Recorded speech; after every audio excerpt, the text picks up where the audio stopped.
Good afternoon. Good to see everyone.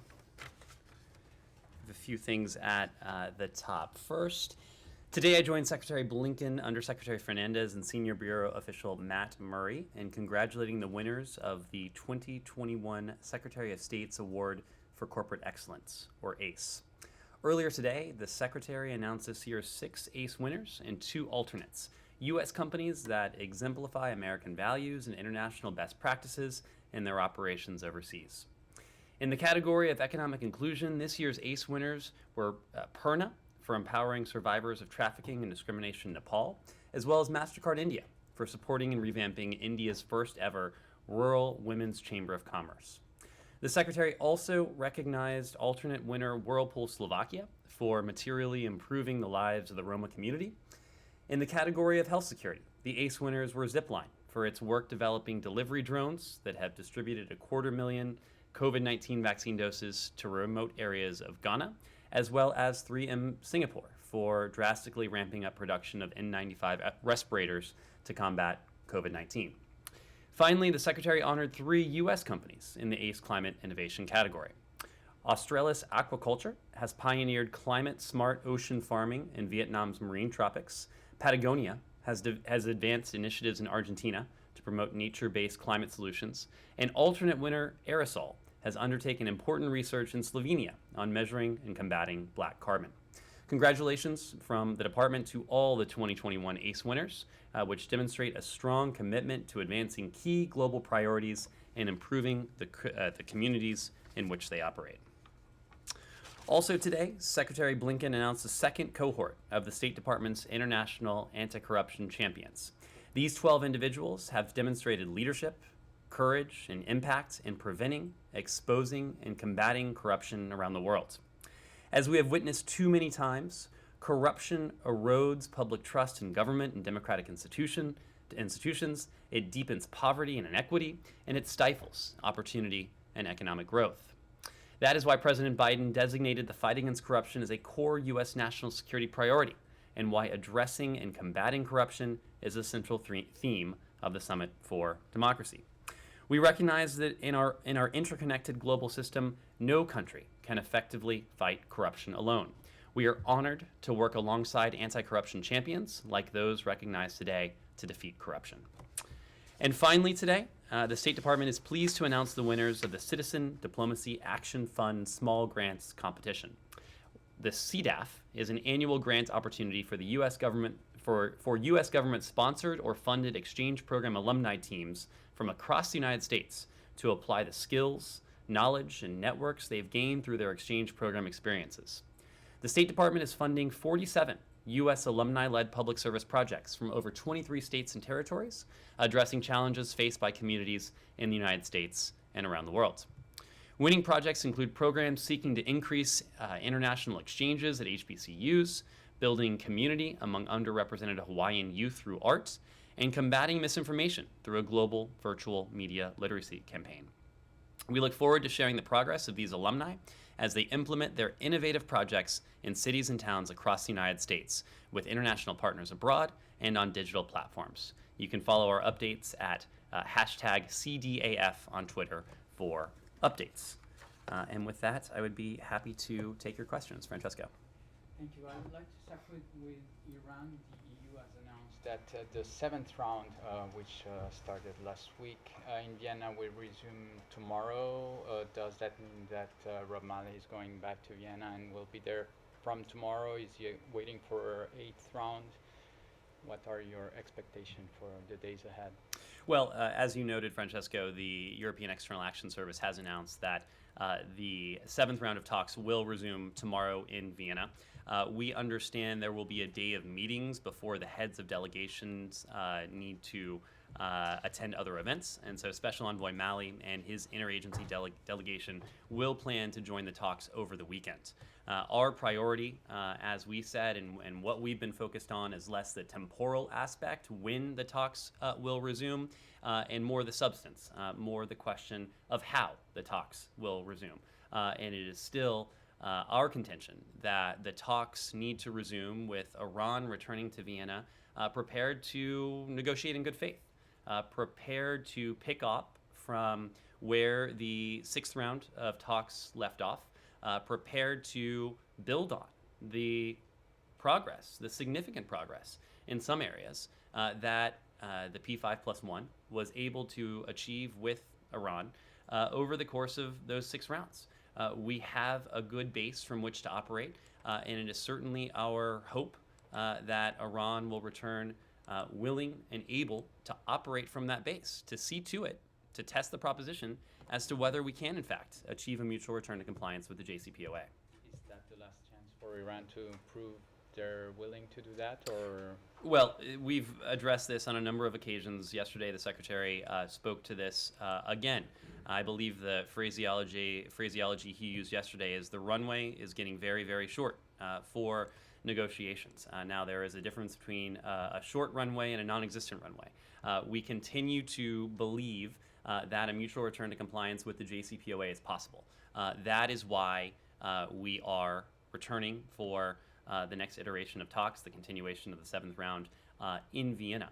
We are returning, and we continue to believe that the possibility for diplomacy towards a mutual return to compliance is a viable option, because we also know that it is the most durable and the best option to permanently and verifiably do what we seek to do, what our European allies seek to do, what our partners in the P5+1, namely Russia and China, seek to do.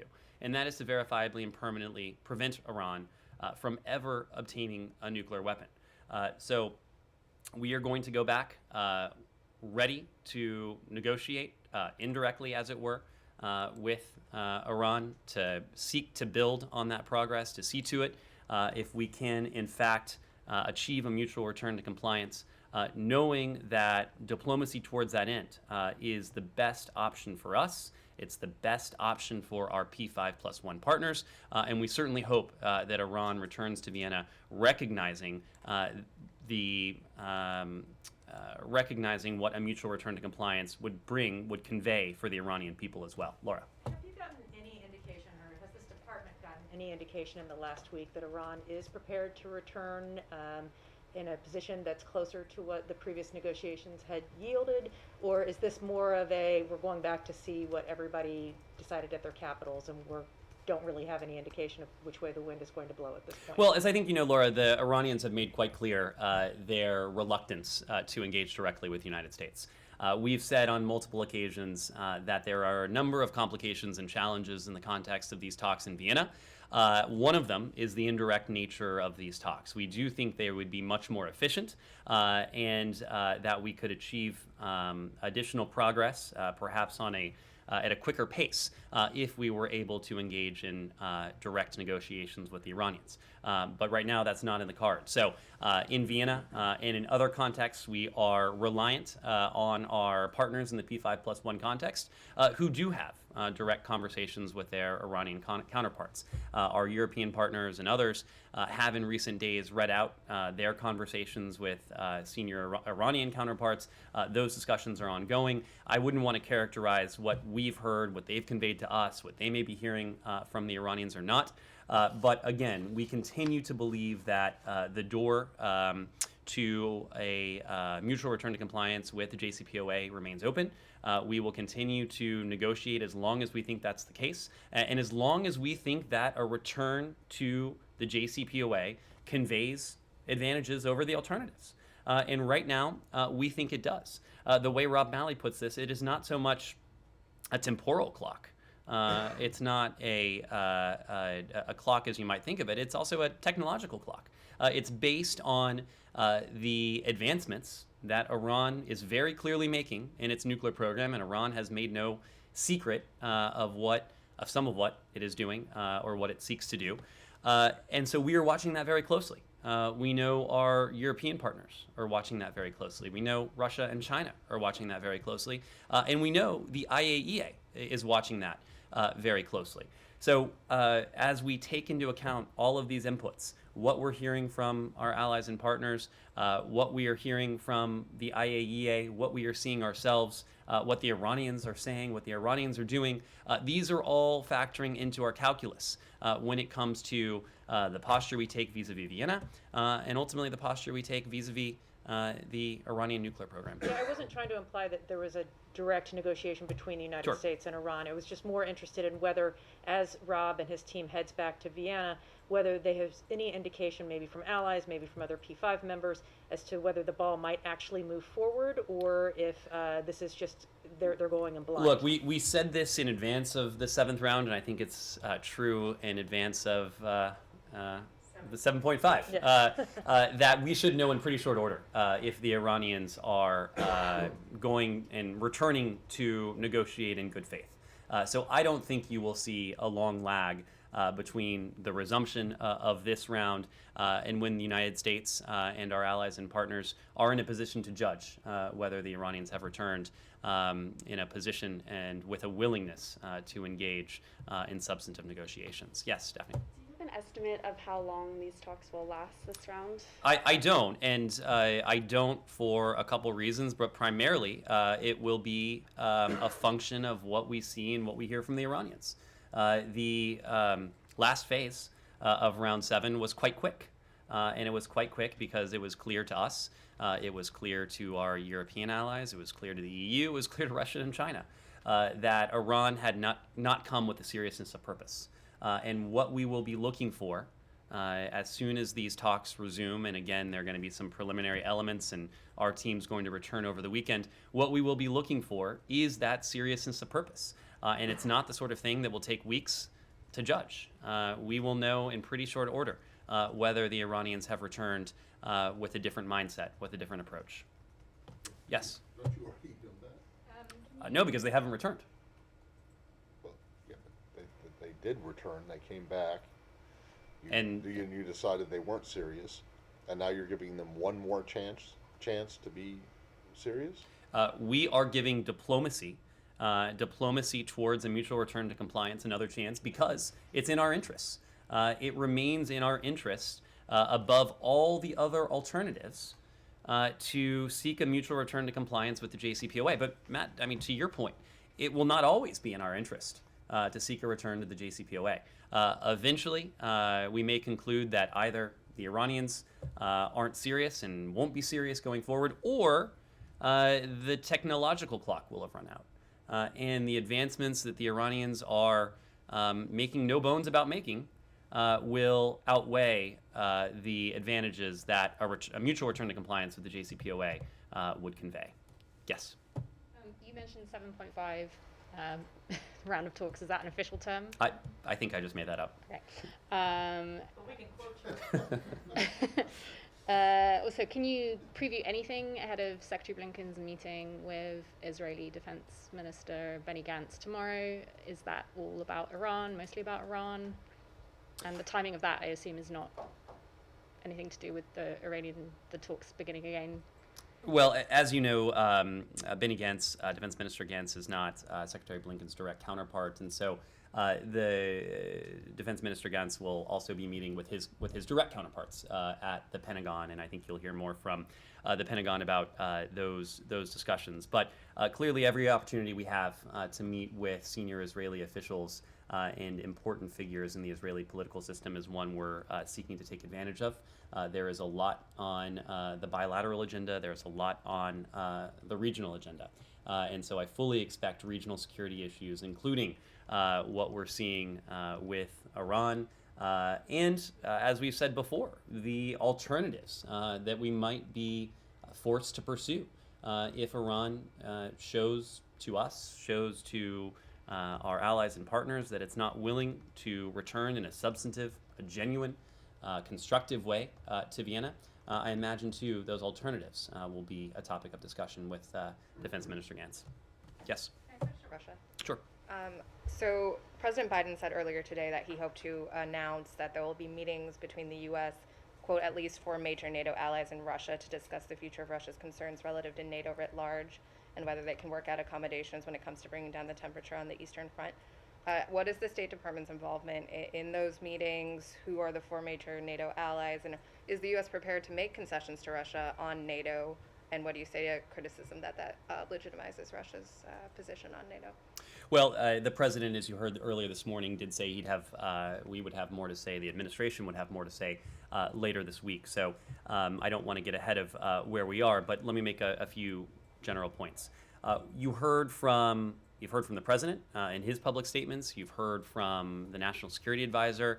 You heard from the Secretary of State when he spoke after the teleconference yesterday, that we continue to believe that diplomacy and de-escalation is the only responsible way to end and to resolve what could be a serious crisis. We are concerned, we are profoundly concerned by what we have seen, but it is not yet a foregone conclusion that we will see actual conflict. And so we are doing and determined to do everything we can diplomatically to see to it that these tensions are de-escalated and that our concerns and those of our Ukrainian partners, of our NATO allies as well, are mitigated and addressed. And we continue to believe that we can do that most effectively by returning to dialogue through diplomatic avenues, namely the full implementation of the Minsk Agreement, and the Minsk Agreements, I should say. And so we are working in close consultation with our allies and partners in pursuit of ways we can de-escalate, ways we can see to it that the parties fully implement Minsk on the path to de-escalation. We're also working with our interagency and other partners around the globe for a full set of contingencies, including preparing, as you've heard, specific and robust responses to Russian escalation should it continue, and should these responses be required. So we are consulting internally, we are consulting with our partners across Europe, with NATO members, with our key Indo-Pacific allies on the way forward to do a couple things. Number one, to ensure that we're operating from the same sheet of music, that we have a common understanding of Russia's plans, but also to see to it that we have a common understanding of what would need to happen if Russia does not desist in its aggressive acts and if its military incursion does in fact go forward. And in fact, as part of that, the Secretary earlier today had a conversation with the NATO Secretary General. We'll have a readout of that call, but this, of course, follows the President's call yesterday after his discussion with President Putin with our NATO allies. It follows Secretary Blinken's discussion the day before with President Zelensky of Ukraine, and of course, President Biden will be speaking again with President Zelensky of Ukraine tomorrow. And so what you've heard from the president is that if Russia chooses to pursue this path of confrontation, we and our allies are prepared, and we've heard this loud and clear, including in the NATO ministerial last week, to impose significant and severe economic harm on the Russian economy, using these economic measures that we heretofore have intentionally chosen not to pursue.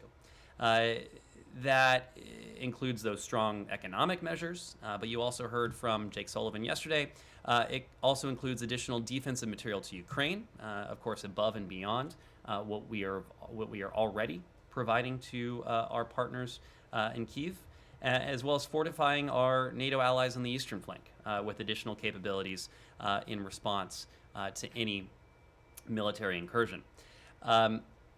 As we've said, the Secretary has had a number of opportunities now to speak with key allies and key partners, including in a collective setting last week in NATO. And it was very clear to us that our allies and partners share our deep concern, but also our stalwart resolve if Moscow chooses to go ahead with this military activity. And so it is our task, as you heard from the White House, as was noted in the readout, as the President alluded to this morning, to coordinate in lockstep with our allies and with Ukraine and other partners as the situation develops on the ground, to ensure, on the one hand, that the deterrent measures we have put on the table send a very clear signal to Moscow regarding what would befall the Russian Federation were this to go forward, but also to do everything we can to help facilitate that diplomacy in any way we can.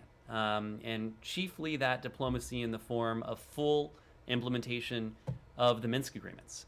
That's what we think right now remains the most effective, the best way to de-escalate tensions and to see to it that the measures we have spoken to, the measures that we have heard our European and NATO allies are committed to, that they need not be implemented. That ultimately is our goal, to see to it that this contingency planning, which is very real and very robust, remains contingency planning, and that it does not need to be implemented.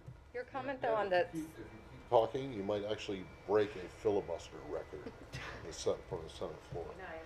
your comment on the same sheet of music, though, suggests that there is divergence among the allies. Where is that is there not lockstep on the sanctions measures to take? Is there not lockstep on the understanding of when these would be triggered? No, I was attempting to convey the opposite, in fact.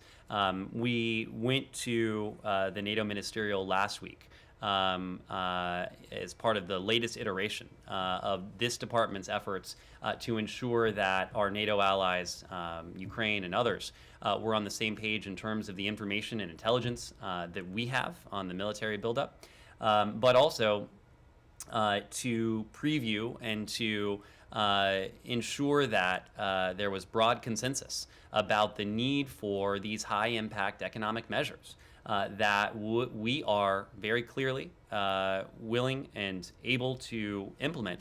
And what we heard from our NATO allies last week is that there is a shared resolve. There is a shared and collective recognition that were Moscow not to change course, if Moscow did go ahead with a military invasion, that there would be collective action, that it would not only be the United States prepared and ready to take such measures, but we would also have support and see similar actions from our NATO allies as well. Sure. And then I have another question too after that. On Russia, the Russians are proposing lifting all restrictions on the embassies, and I wonder if that's something you guys would consider. I assume that means they want their dachas back. Well, we have made progress, as you've heard, on these issues in recent days. There have been discussions in recent weeks. Those have achieved some degree of progress, and I understand that those discussions are set to resume. The point in the context of the regional dynamic, in terms of what we're seeing now vis-a-vis Russia and Ukraine, is a similar point to the bilateral context. And that is that we want channels of communication. We want and need the ability to have open and frank and candid dialogue with the Russian Federation. It's precisely why President Biden took part in a summit meeting with President Putin in Switzerland in June. It's exactly why the president took part in a video teleconference with President Putin yesterday. But clearly, not every issue, whether it is embassy staffing, whether it is about Russia's aggression, whether it is an issue related to cyber, whether it is strategic stability, can be handled at the presidential level. And that's why we have embassies. That's why we have the State Department, to continue the work of diplomacy on a day-to-day basis, so that these issues can be handled when appropriate on a routine basis. And so we need that in the context of Russia, just as we need that with most other countries around the world, because we do have serious issues that are on the table. We do have serious work that needs to be done. And so we want a fully functioning embassy in Moscow. We fully understand the Russian desire to have a fully functioning embassy here in Washington. And we prioritize that. We value these open lines of communication and dialogue, but there has to be reciprocity. And I think what the Russians have shown in recent months is that they have been unwilling, heretofore at least, to allow us to have a fully functioning embassy in Moscow. And so the steps that we have taken are based on the principle of reciprocity. We certainly hope that we can reinforce these diplomatic channels so that we can reinforce the dialogue, reinforce the communication that needs to take place between the United States and the Russian Federation on the basis of our national interests, because there are quite a few national interests at stake here. Sorry, my other question is on China. The Uyghur Forced Labor Protection Act is about to pass in the House. Senator Rubio is accusing the Biden administration of lobbying against it. I'm wondering if that's accurate, and if so, if you do oppose it, why? I'm glad you asked, because there has been some misimpression out there. We do not oppose this. We are not lobbying against it. And in fact, I think if you look at our record, you will see the actions that we have taken over the course, not of days, not of weeks, but of months, on the issue of forced labor, on the broader set of human rights abuses that are taking place in Xinjiang. This administration has, I would argue, in our first 10, 11 months in office, perhaps done more than any administration, and has really galvanized the international community to put a spotlight on what is taking place in Xinjiang. And you can just, for the most recent example, look at the announcement we made on Monday regarding our posture towards the Beijing Olympics. But going back to really the earliest weeks of this administration, and you look at the financial sanctions, including the multilateral sanctions, the visa restrictions, the export restrictions, the withhold release orders, the business advisory, the releases we have put out, being as transparent as we can about the goods that are being produced by child labor or forced labor, including those emanating from Xinjiang, the UN side events, the joint statements, the other steps that we have taken really to make clear that these practices are abhorrent. These practices are nothing that the United States, any other country, or any private sector entity should be in any way supporting directly or indirectly. And this goes back to a discussion we had on Monday.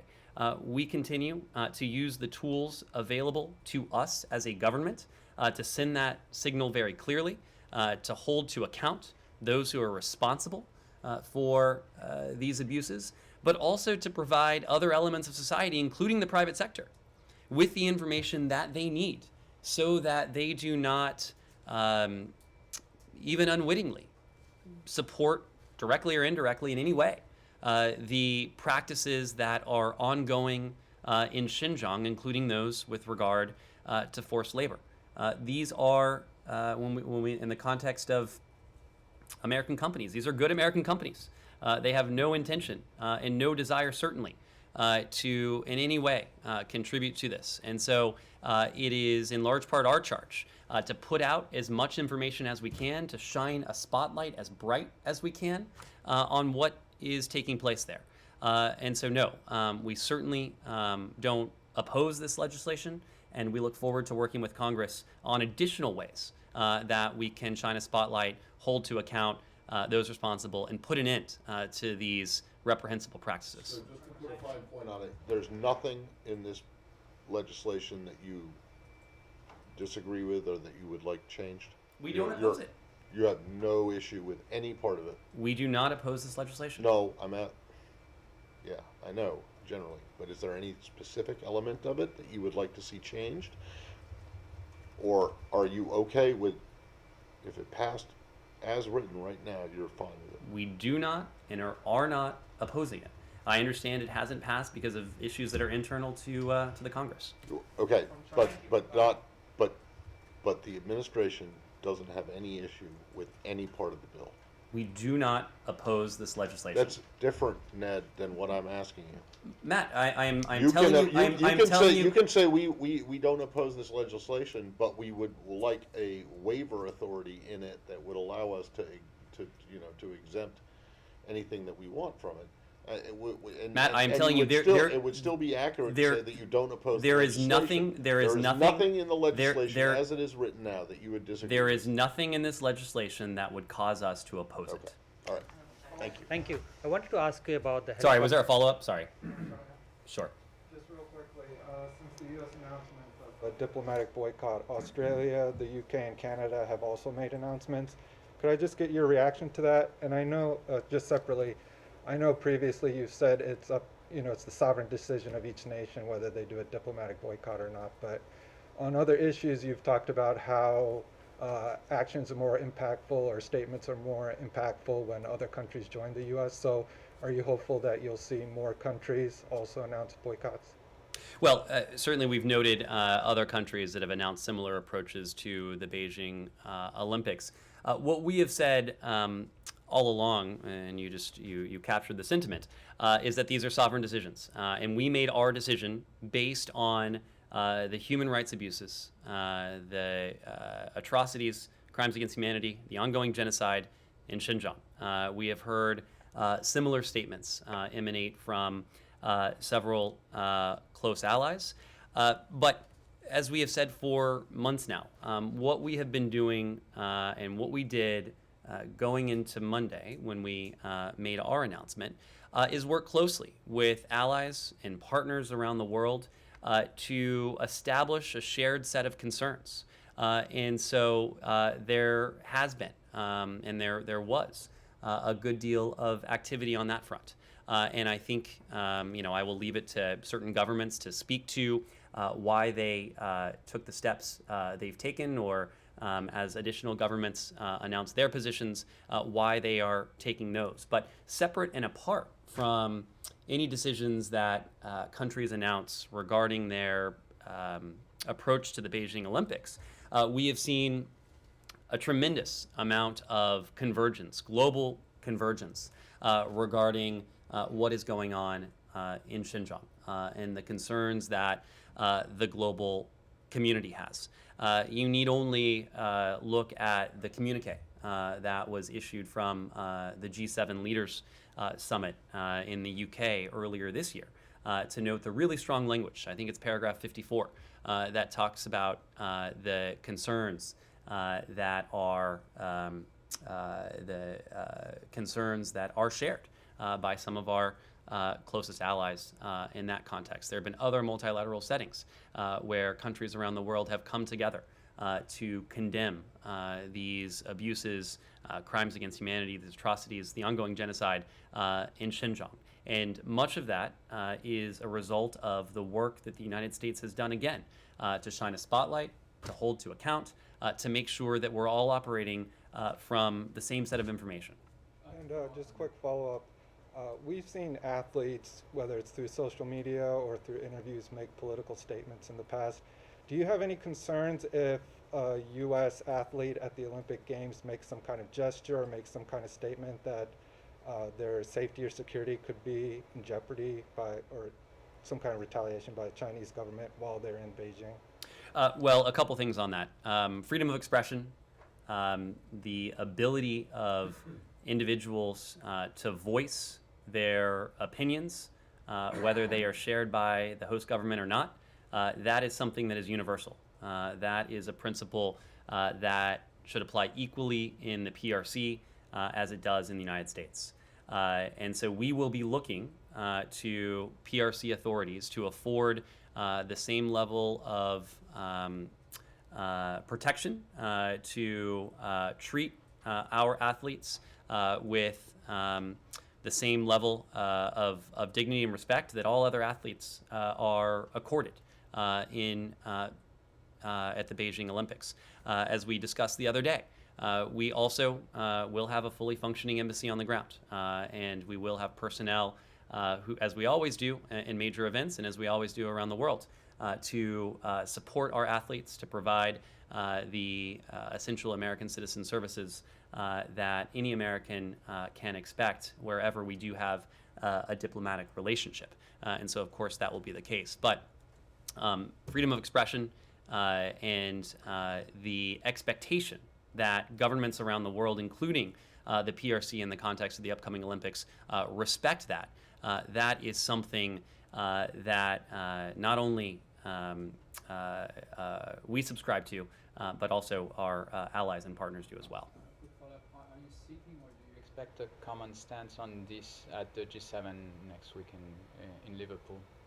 A common stance on. On the diplomatic boycott? I don't know that it's on the agenda. Again, these are sovereign decisions that each country, each government will need to make. Anything else on China? Yes.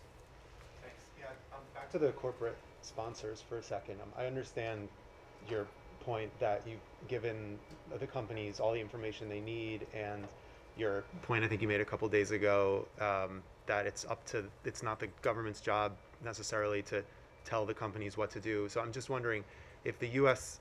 is trying to send a message with this diplomatic boycott, and at the same time you have sort of some of the biggest corporate power in the country not taking a stand on the same exact issue. Are you concerned at all that that message that you're trying to send is getting a little bit muddled? Just as each country will need to make a sovereign decision about its approach to the Olympics, each company will need to make a private decision about its approach to the Beijing Olympics. It is not our place to dictate precisely what American companies should do.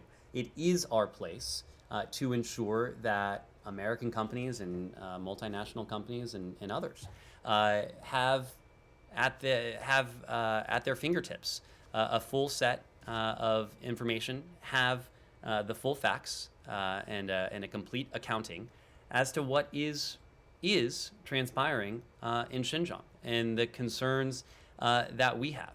And they will in turn make their decisions based on that. Again, these are good American companies. I have none of us have any illusion that an American company would knowingly or would even put themselves in a situation of unknowingly or unwittingly aiding or abetting the practices that are ongoing in Xinjiang. And so we have set out to provide that full set of information, that full set of facts, so that American companies can make those decisions on the basis of that and can do so effectively. Ned, you guys find companies all the time for violating sanctions in which they knowingly or unknowingly,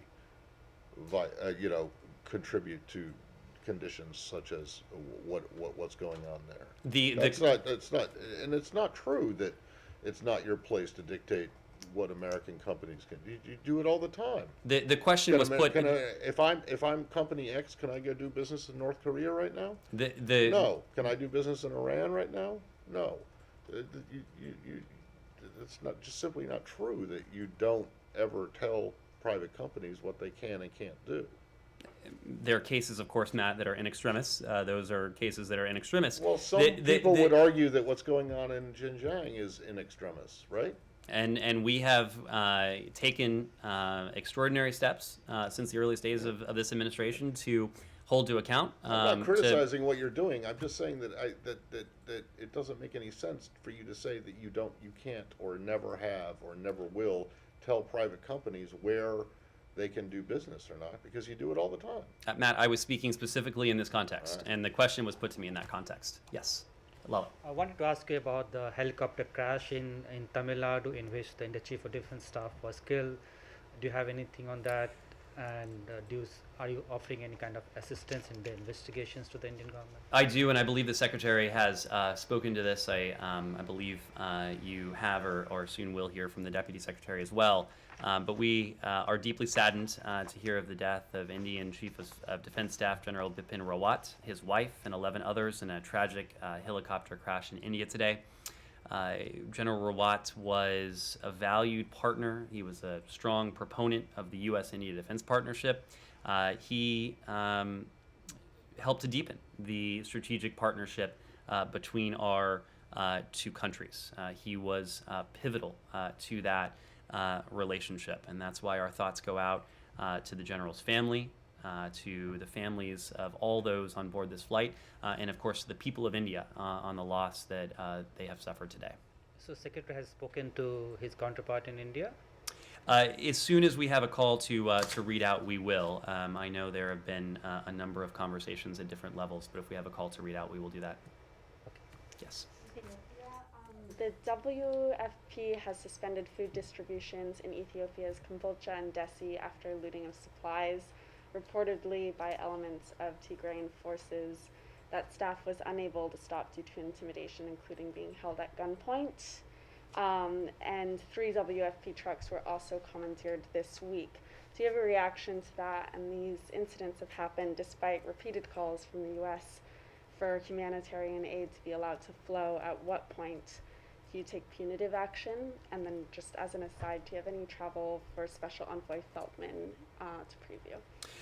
So to the last part of your question, Special Envoy Feltman will depart tomorrow for the UAE, for Turkey, as well as Egypt, and he'll meet with counterparts there to discuss what it is that the international community seeks when it comes to Ethiopia. And that is chiefly a negotiated resolution to the conflict, because we know that that conflict threatens the peace and security in the Horn of Africa.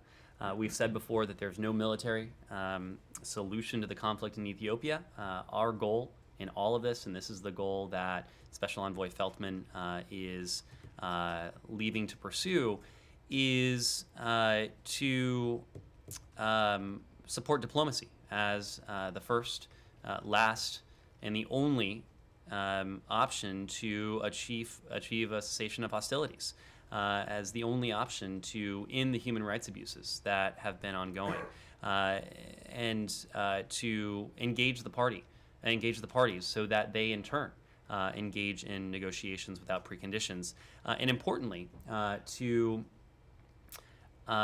permit the unhindered humanitarian access for Tigray, for other parts of northern Ethiopia, and broadly to start a national, inclusive national dialogue as well. When it comes to humanitarian access, we understand that some food trucks have moved, but they have not done so at remotely the volume the United Nations has said is needed to address the humanitarian catastrophe in Tigray. We believe the government of Ethiopia must allow unhindered access for life-saving humanitarian assistance to reach all those in need in Tigray and across Ethiopia, and that's regardless of ethnicity. Moving trucks with relief supplies is just one step of many that's necessary to help the millions of people who are in dire need of aid, and we have repeatedly and urgently called for all parties to allow and to facilitate that level of unhindered humanitarian access. You've said that many times. Do you feel that the parties to the conflict are heeding those calls? Have you seen any progress on that? I mean, especially given the events this week, the intimidation of humanitarian staff and the looting. Well, as I said, we have seen the movement of some trucks, but we need to see more. And it is not so much what we need to see, it is what the people of Tigray, of northern Ethiopia themselves need, given the dire humanitarian situation that they're in. So that is why Special Envoy Feltman and others in this building and across the interagency are remaining focused on this. We know that the humanitarian catastrophe that is ongoing now in Tigray and northern Ethiopia, it is an absolute priority, and it is part and parcel of the conflict, of the situation that we are seeking to, in conjunction with our partners in the African Union, with other regional partners, to find a way out of. And we continue to believe that the way out of this conflict is through a negotiated resolution. And we continue to encourage the parties to engage in negotiations without preconditions to that end. On the one hand, we are encouraging, but they're also, on the other hand, we do have a set of sticks, and we've talked about those punitive measures that we have employed against some actors in this conflict. The executive order that we announced some weeks ago remains viable. It is an order that we can use to target those beyond the Eritreans, whom we've already targeted under this authority. You've heard from senior administration officials that we are certainly willing, if the parties are unwilling, to make progress themselves. But right now, what we're focused on is trying to support that diplomacy, calling, urging, doing everything we can to see to it that there's additional humanitarian access in Tigray, northern Ethiopia. Yes? Did President Biden raise the cases of Paul Whelan and Trevor Reed in his call with Putin yesterday? And if so, was there any progress on that front? Well, I would need to refer you to the White House to speak to the specifics of the call, but we have continued to call on Russia to open consular access for Paul Whelan and Trevor Reed and to improve the poor prison conditions they are currently enduring in Russia. We further call on Russia to swiftly release these individuals. And we know that Russia must extend the same guarantees of safety and transparent protection under the rule of law to all American citizens living in Russia that America extends to Russians living in the United States. Thank you all very much. Thank you.